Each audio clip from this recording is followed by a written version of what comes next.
get by. It resides between my eyes. Walk through the fire, came out better on the other side. See, life's like a beach if you find the sand. And right now, I feel like 100 grand. You are listening to Inspired Insider with your host, Dr. Jeremy Wise. Dr. Jeremy Weiss here, founder of InspiredInsider.com, where I talk with inspirational entrepreneurs and leaders. And today I have Ralph Burns of Tier 11. I always like to, Ralph, talk about other episodes that people should check out. And our mutual friend, Ian Garlic, thanks for introducing Ian. Garlic introduced today's guest, and check him out, Story Cruise and video case stories. Wes Matthews talks about selling his agency, growing and selling it. Todd Taskey was on. Basically that's his niche. He actually just helps sell agencies, and he has the Second Bite podcast where he, brings them to private equity, and sometimes they make more on the second bite, which is kind of cool. And the Littlefield agency, they've been doing it for over 41 years, and they talk about succession planning because his son took it over. So that was kind of cool to hear. And so I'm going to introduce Ralph in a second more formally, but this episode is brought to you by Rise 25. At Rise 25, we help businesses give to and connect to their Dream 100 relationships. And we do that by helping you run your podcast. We are an easy button for people to launch and run their podcast. And I'm going to talk about Ralph's podcast because they have had over 8 million downloads. And, for me, the number one thing in my life is relationships. I'm always looking at ways to give to my best relationships.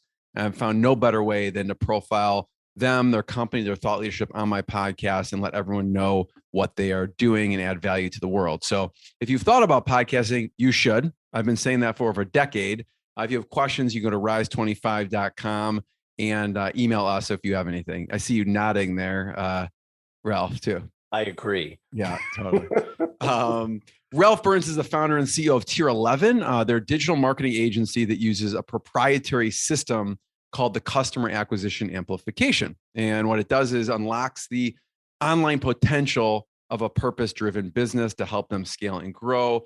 They are, which sounds in this environment normal, but they've been doing it for a long, long time, 100% virtual agency with people in over 25 countries. And they manage a portfolio of social media advertising accounts in over 57 industries with an annual spend in excess of $100 million. And this podcast, as I mentioned, Perpetual Traffic, it's been downloaded over 8 million times and helps people grow their business through online traffic and conversion strategies. Ralph, thanks for joining me. Thanks for having me on. Great to be here. So let's give a shout out to some of your episodes. What are some of the favorite guests on Perpetual Traffic? Oh, well, it's definitely Ian Garlic. He's been on twice. Goes without saying. Oh, wow. Yeah. So because, he introduced us, so that's great. But no, actually, his stuff is really, really good. One of the most fun shows I think we ever actually did. I have a relatively newish host within the last 3 to 4 or 5 months, Qasim Aslam, which we have a lot of fun doing these sorts of things. I would say probably just any of the episodes in the last 3 to 4 months. I think those are the best ones. Are there any fan favorites that stick out that come up even over the years that people keep saying, oh, they keep going back to that one? Yeah, I think it's episode 145. Like that was a long time ago, but it's still actually something that we use to this very day. It was about how we sort of divvy up traffic on Facebook, and it still stands to this very moment. We were just actually on a team call, and so lo and behold, and I had never been into this campaign for what one of our media buyers was talking about on our team call, but lo and behold, it was set up exactly like the ad amplifier system, which we talked about way back on 145. So go back and check that out. That's an oldie but a goodie. But we've since updated some of the information on that in the last year or so. But a lot of our listeners are very tactical, and so we try and give some strategic advice as well as super tactical things. And with all the changes in digital media and digital advertising in the last 3 to 6 months, I would say the most recent episodes are maybe the ones that are even more relevant to maybe some of your listeners. Cool. Yeah. And we're going to dig into some case stories. And there's an amazing one where someone went from spending 20,000 pounds a month to 200,000 pounds a month. There's a couple simple things you help them with. It always seems simple when you know what you're doing, I guess. But and talking about running a virtual team. I wanted to kind of start with your journey a little bit because you've been doing this for a long time now. And what does Christian men dating have to do with your journey? Oh my God. Yeah, that's a blast from the past. Well, that actually was the affiliate offer that I spent, I think it was $3,000 on one night that I didn't have any caps on or spend caps on my Facebook ad account. The first time I ever ran Facebook ads. Good for you doing your research on that one. But yeah, that's when I realized that even though I had a horrible landing page and not a very well converting offer, nor were my ads really all that good, I realized that there's a lot of people on Facebook.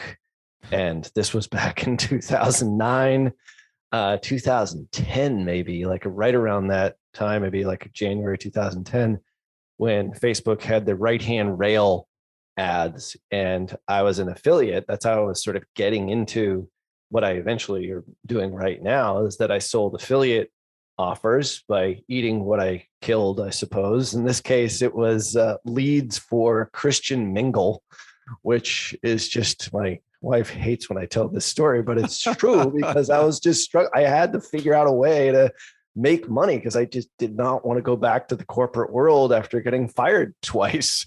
And there was no way that I could actually go and work for somebody else. So I was absolutely committed. I had burned the boats on the beach, so to speak.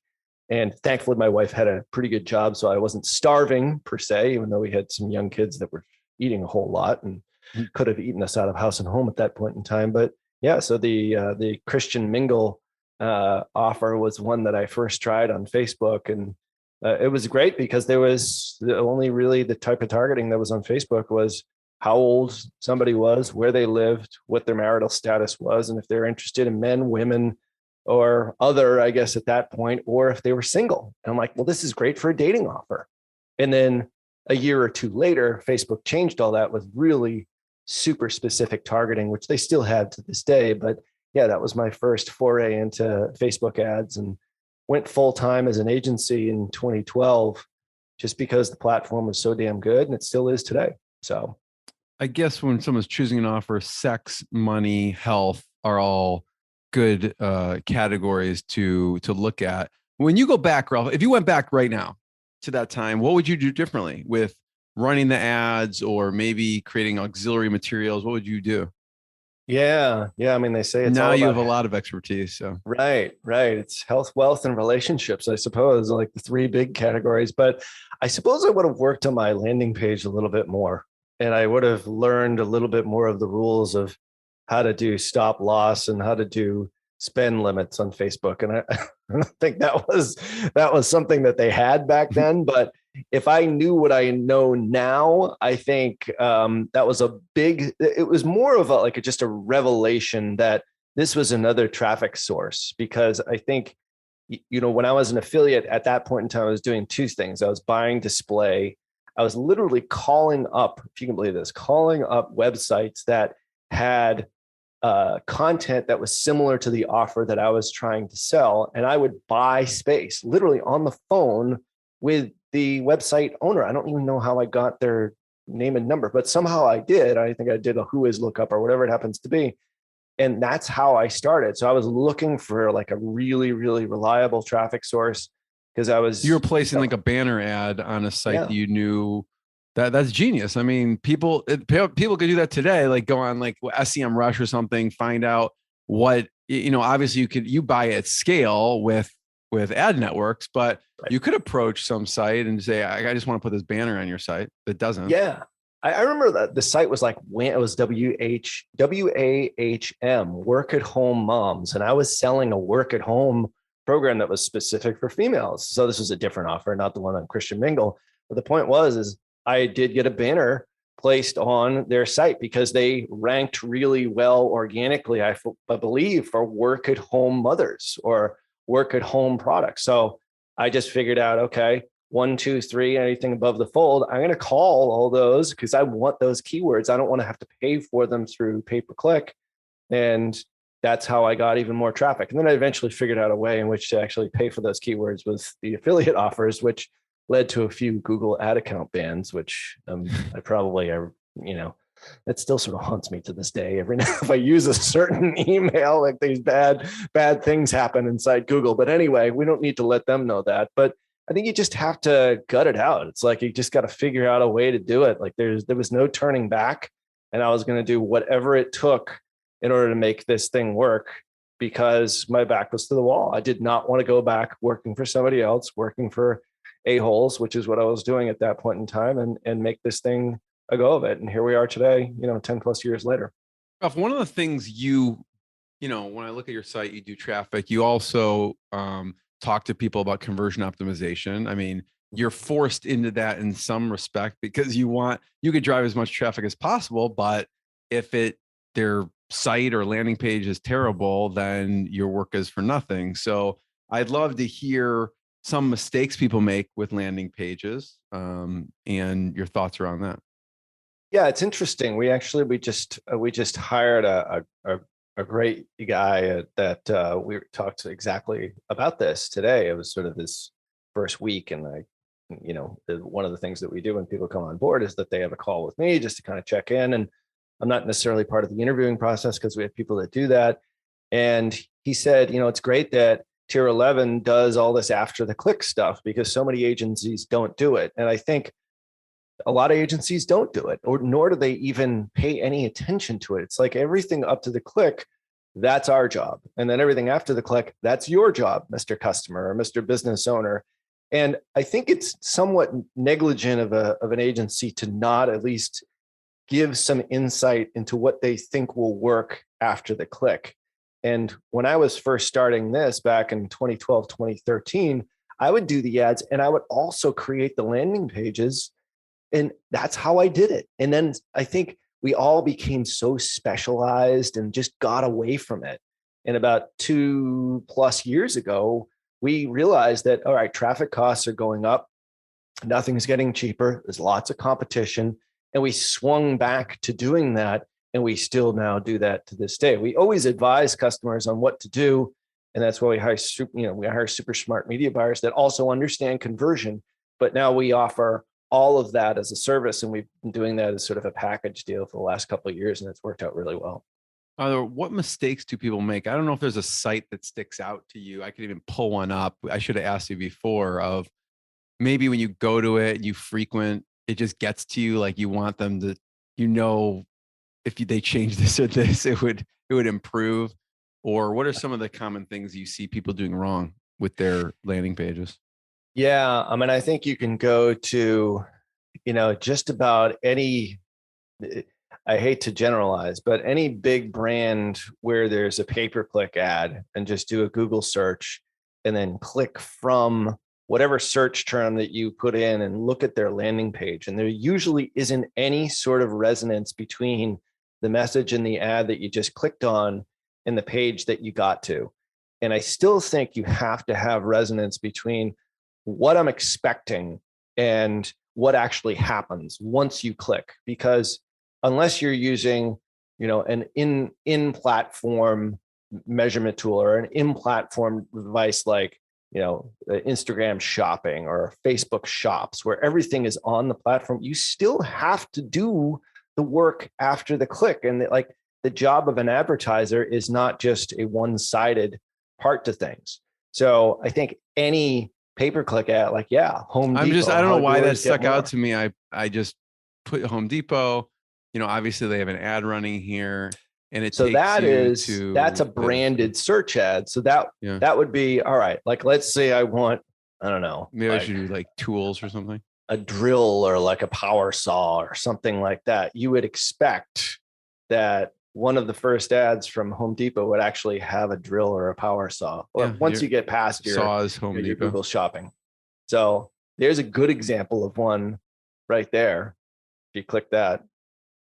But in a lot of cases, that's actually, if you load that page, chances are, you've got a good message match here. Like this is something that if they're just sending to a homepage, which is what a lot of other businesses do, we're giving a good example here. Like this is exactly what you want. Now, if you are looking for a Ryobi circular saw, you should have a page that has Ryobi circular saw as soon as you click to it. Mm-hmm. The point is like a lot of businesses, we see this all the time. There's a penalty that Google will inflict upon you if they backclick immediately, if there's a high bounce rate. It's the same thing with Facebook ads. We see it all the time. Probably a better example in our space and what we specialize in, because we add on Google on top of Facebook and Instagram typically, is that we see a lot of ads in our newsfeed that are maybe very, stock footage images, and then you click off and it's something completely different. And that kind of message, lack of resonance really does not do anything but just punish you to paying higher CPMs and lower conversion rates at the end of the day. So basically, if I did click through, a lot of brands would basically just send me to a general page, and there's no match to what I was just seeing to the next thing that I'm seeing. Exactly. It's like a shock to the system for you, which doesn't help anyone. It's a wasted click. And I mean, the more specific you can get on your keyword phrases, obviously the landing page that you're sending them to, that's just sort of the basics of pay-per-click. The same kind of thing goes on in social. I mean, in the case of the Ryobi circular saw, you have an intent-based ad there. You're looking for something. You maybe have been thinking about purchasing for quite some time. And then, all right, now I've narrowed down my search. Ryobi is the one that I want. It's cordless. It's in my price range. So you're very close to buying. So you have to make it really, really easy for that visitor to make the purchase or go to the store, find the store location so you can go pick it up. Same thing sort of happens in Facebook ads. The difference is that with Facebook ads, it's interruption marketing. It's showing in your feed because you've shown some sort of proclivity or interest, or you've clicked on a page or your web search or something in your profile would indicate that you might be interested in that particular product or service. I want to talk about, I mentioned on the front of the interview about there were two things. And there was this jewelry company. Talk a little bit about what happened with that. Yeah, I mean, this is a jewelry company that's based in the UK, and a great customer, somebody that we really enjoy working with because they get it. They're like, all right, listen, we're doing okay with what we're currently doing because we have good products. And they were spending, the way that we sort of look at things is when a new customer comes to us, we make an assessment. We call it a strategic growth plan, but it's an assessment of where they've been, where they're at right now, where they want to go. And in the where they want to go, we make recommendations. So we diagnose what the issue is, we prescribe a solution in this strategic growth plan, and then we implement that solution when they come on board, and then we iterate on it as time goes on, as they bring out new products. So this customer was doing pretty well for the type of product that's in the, thousands of dollar range. Like these are engagement rings, eternity rings, blue sapphire rings, like really expensive items. And they were, because their product was so good, they were literally just sending traffic right from the image of the blue sapphire ring right to a blue sapphire ring page where they could, the customer or the prospect could just purchase. And that worked okay. They were breaking even with that, which isn't bad. Like if you're breaking even on the front end sale, especially with a product that's, in this case, it's all in pounds, it's not dollars, but it's thousands of pounds, you're doing pretty good. So when we made the assessment of, all right, can we scale and grow these guys? We knew that they had an offer that had some legs. It was at least backing out to a certain degree. But in our assessment, we saw that there was this smaller campaign with a really small spend that, and in our analysis, we saw that this small campaign with maybe a couple $100 in spend did really well with huge click-through rates, had some pretty good return on ad spend. I believe it was about 2 to 3x. So they were spending $1 and they were getting about 2 to 3x in return, but they hadn't really scaled it up. So in our part of our analysis or part of our sort of diagnosis of what the issue was, we said, okay, you're trying to scale and grow. So what we recommend is instead of sending all your traffic on Facebook, cold traffic, not looking for your product, once again, interruption-based marketing, nobody's going into Facebook, typing in, I want to buy a wedding ring or I want to buy an eternity ring. So we put videos and images in the news feed in their ads, but instead of sending them to a product page, we would entice them with a little bit more of a story of the company itself. And in one particular case, we actually created an entire blog post on one of the royals, which I'm not really much of a royal person, don't really follow any of that, but this Kate Middleton ring that was this beautiful like sapphire ring. And we created a whole blog post around this ring. And inside the blog post, there was what my friend Russ Henneberry refers to as Johnson boxes, which is, click here to learn more about rings similar to this one, or, hyperlinked other links, very not salesy.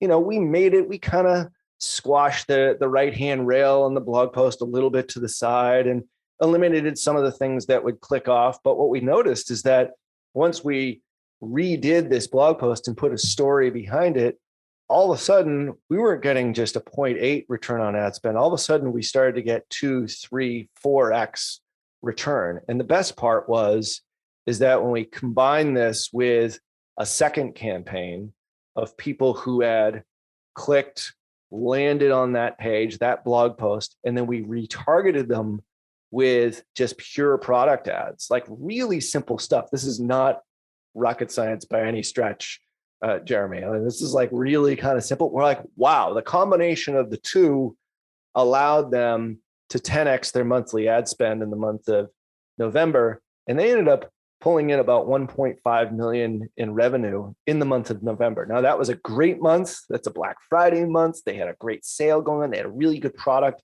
Do we take credit for the 10x? No, it was us in combination with putting a strategy together that really works to sell people in the right way and realize like you need another touch point before you ask for the sale. But the sale at that point was kind of a given. They had already showed interest. They had clicked through a lot of the links to a lot of the products, and we put in our retargeting, we put in our e-com ad amplifier system, or what we now call the traffic harmonizer system. We harmonized it with we did their Google ads, we did Facebook ads, everything kind of worked together.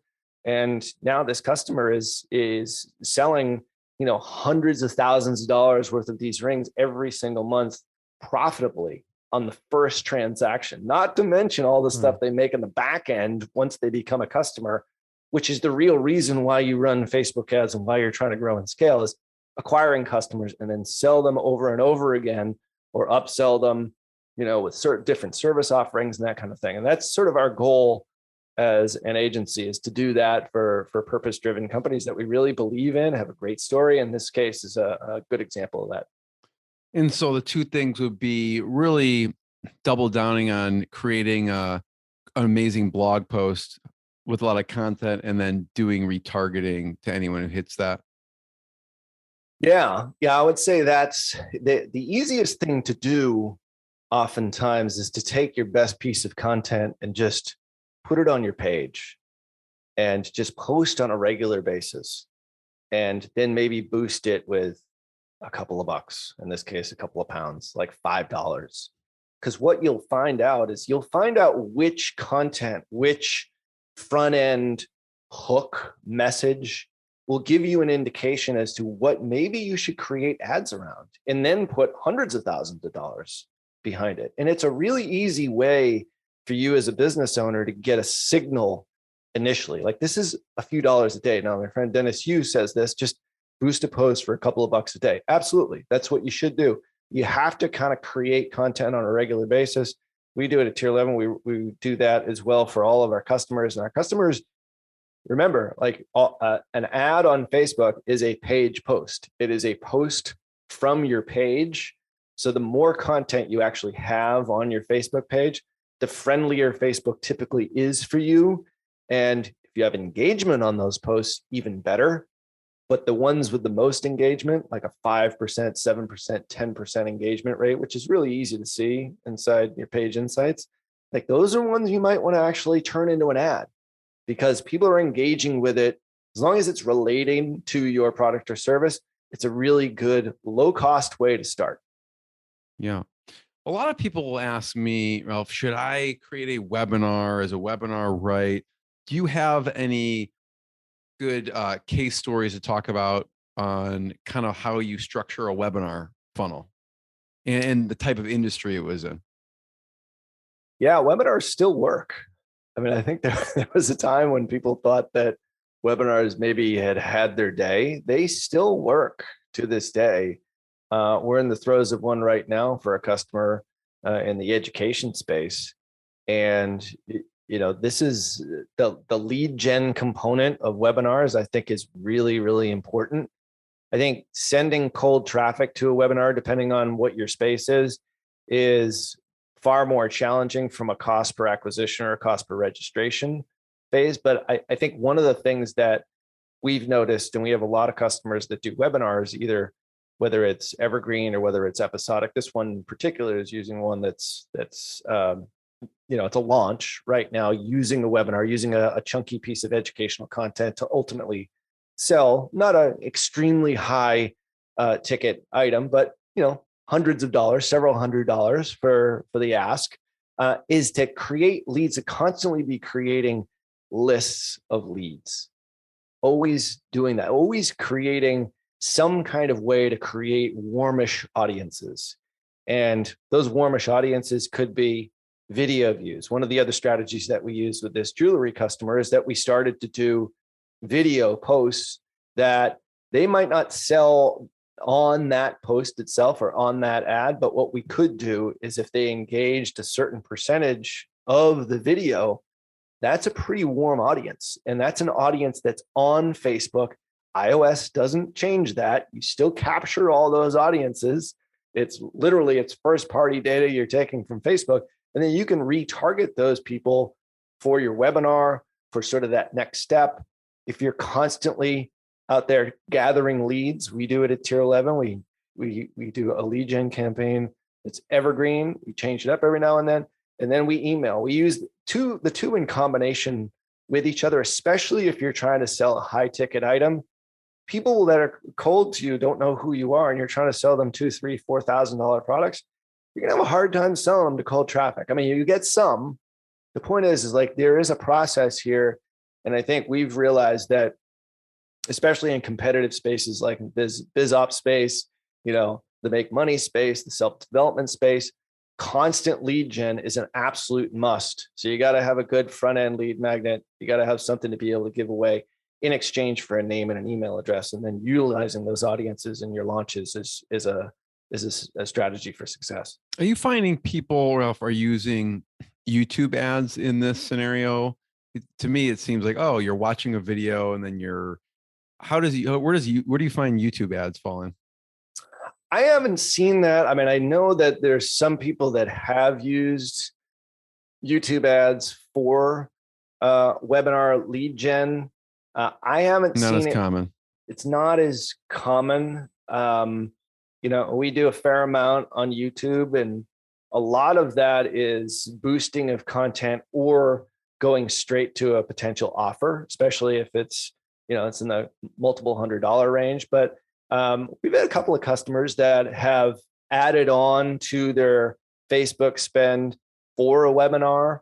And the scenario that we use for YouTube and or for a webinar when it comes to video itself is, what's the most important part of that webinar? What's the big thing? What's the big idea that's easily implemented?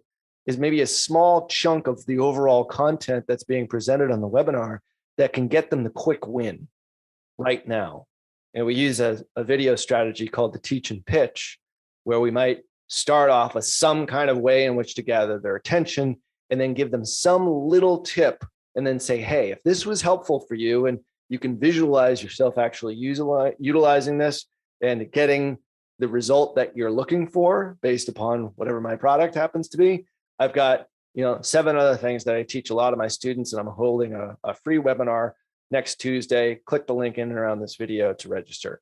So we found that video is really, really effective. The cost per registration to a webinar is typically higher, but because they've consumed a certain amount of content, the show rate is also higher.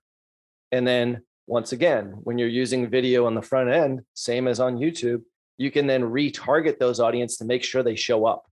And we all know that the show rates for webinars aren't what they used to be way back in the day. So that's really the key. And then obviously tying that back in with a good email sequence. So getting them to show once you get the lead is as not, if not more important than getting the lead itself, because it's relatively simple to get the lead, but you ultimately want them to get on that webinar, consume the content, and ultimately hear the pitch at whatever point that time is, and then ultimately purchase, which is the next logical step. Ralph, one part of your site that I like, and I want to encourage people to check out tier11.com, and it's TIER and then spelled out ELEVEN, tier11.com. I love the manifesto page. Okay. So I encourage people to check it out. And one part that I like, the who's who we like to work with, who's people in the companies that we, shy away from. One part I want to ask you about is one of the bullets says customers who are not prepared to work with us, even though they think they are. So that's you. What does that look like? They think they are, but you're identifying, no, you're not really ready. What does that look like? It could be a potential list of things. The most glaring example of that is the one who comes to us and says, okay, I've got this new product and I just need an agency to just get it out there, and you guys are going to do all the magic, and all I've done is create the product and you guys take it from here.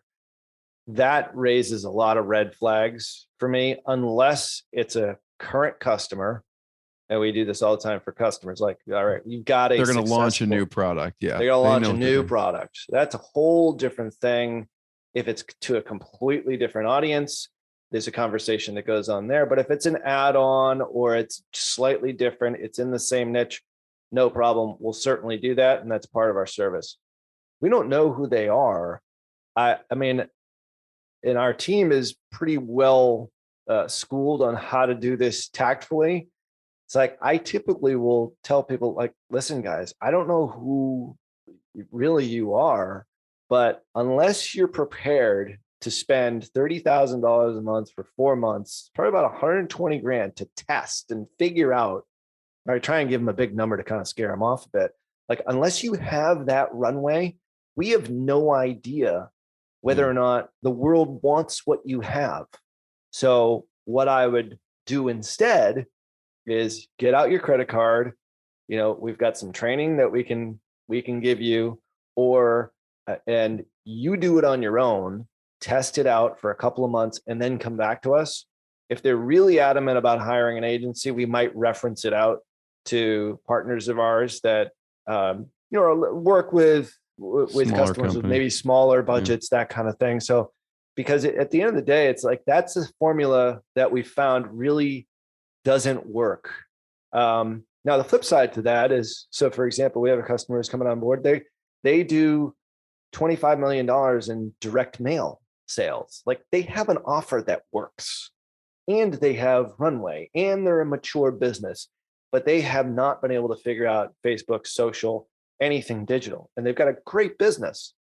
That's a very different conversation, and that's one that we would engage in, but I would still give them the same answer, is that it's going to take 60 to 90 to 120 days to really figure this out. So let's talk about a budget, how we're going to be able to do that, what our KPIs might look like as we figure out this digital thing. But we're going to be pulling a lot from what you're currently successful doing in the offline world. Very different conversation. So somebody not ready to work with us is, I'm a guy with an offer and all I need is an agency. That's really not our thing. Yeah. They're missing a lot of key components. They haven't proven it out. And if you haven't proven it out, you can't really scale it. So I totally get that. Right.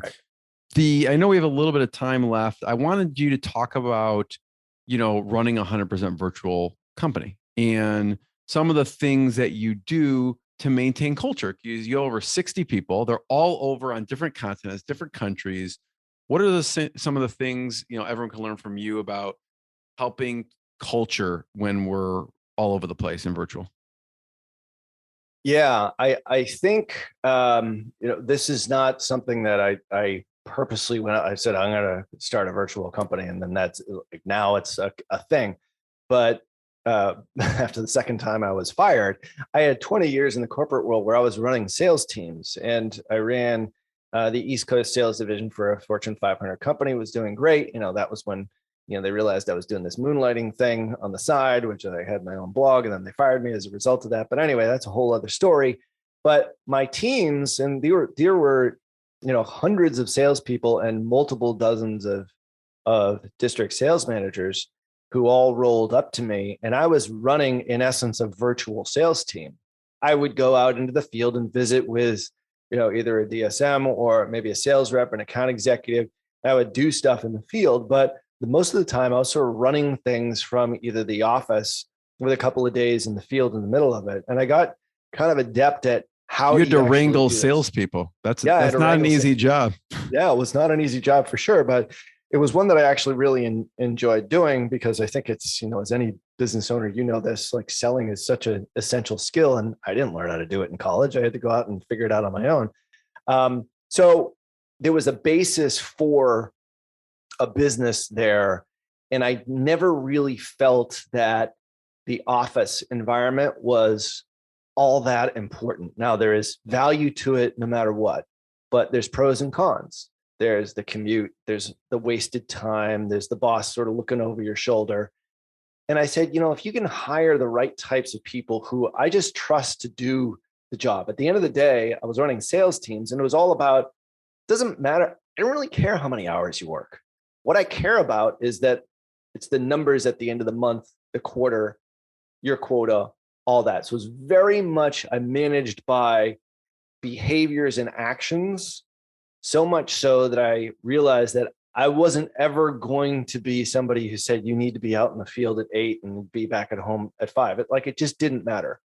So that type of mindset I brought to the company. And I said, well, if I hire the right types of people who have these 5 core characteristics that we now hire for inside Tier 11, one of which is drive, sort of drive to succeed, then I realized that you can build an organization without having to have them physically check in with you. And it was all about, in our case, it's all performance marketing. Like, the client can fire us in 45 days notice.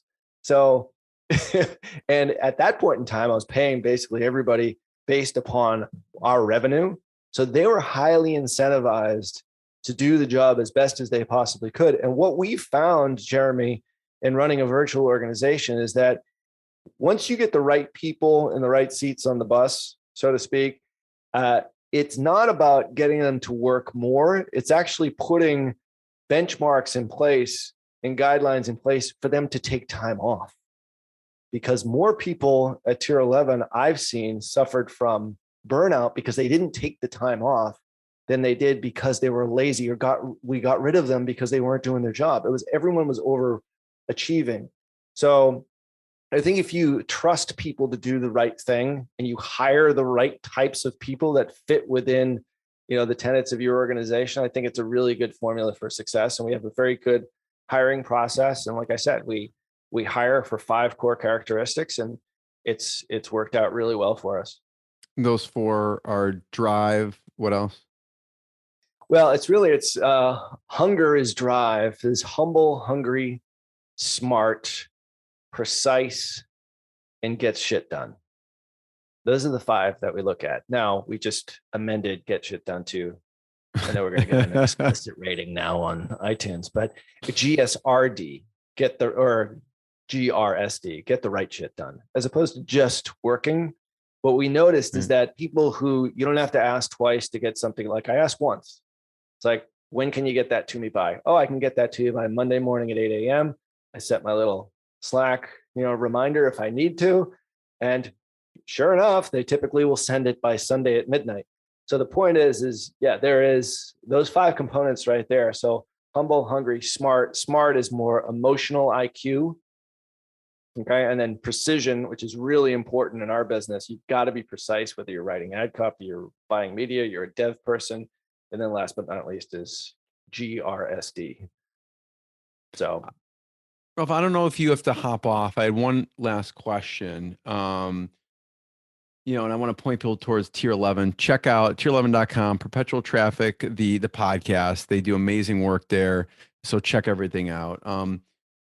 Quick follow-up on that is time off, right? How do you bake in time off into the company for people? Yeah, I mean, because we're 100% virtual, we're all independent contractors. And it's the way that we've always done it with 20, I think it's actually 27 countries now. Our payroll would be an absolute nightmare, plus with all the sort of local laws and everything else. So we run this by our legal team every single year. And so we run things that way. And that's the way that we've always done it. As far as time off goes, it's compulsory that everyone gets 3 weeks off. That's 15 days.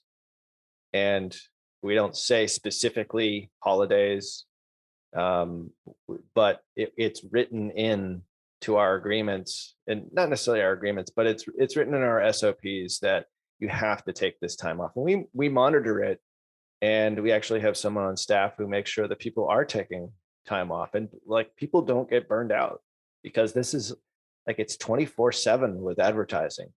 That's our the internet never sleeps. My kids used to say that the internet never sleeps, and neither does dad.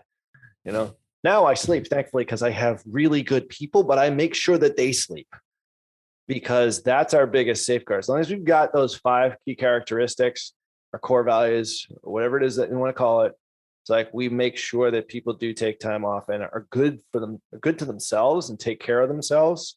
Because we've seen the downside of working too much. And in some cases, I've certainly seen it on my end.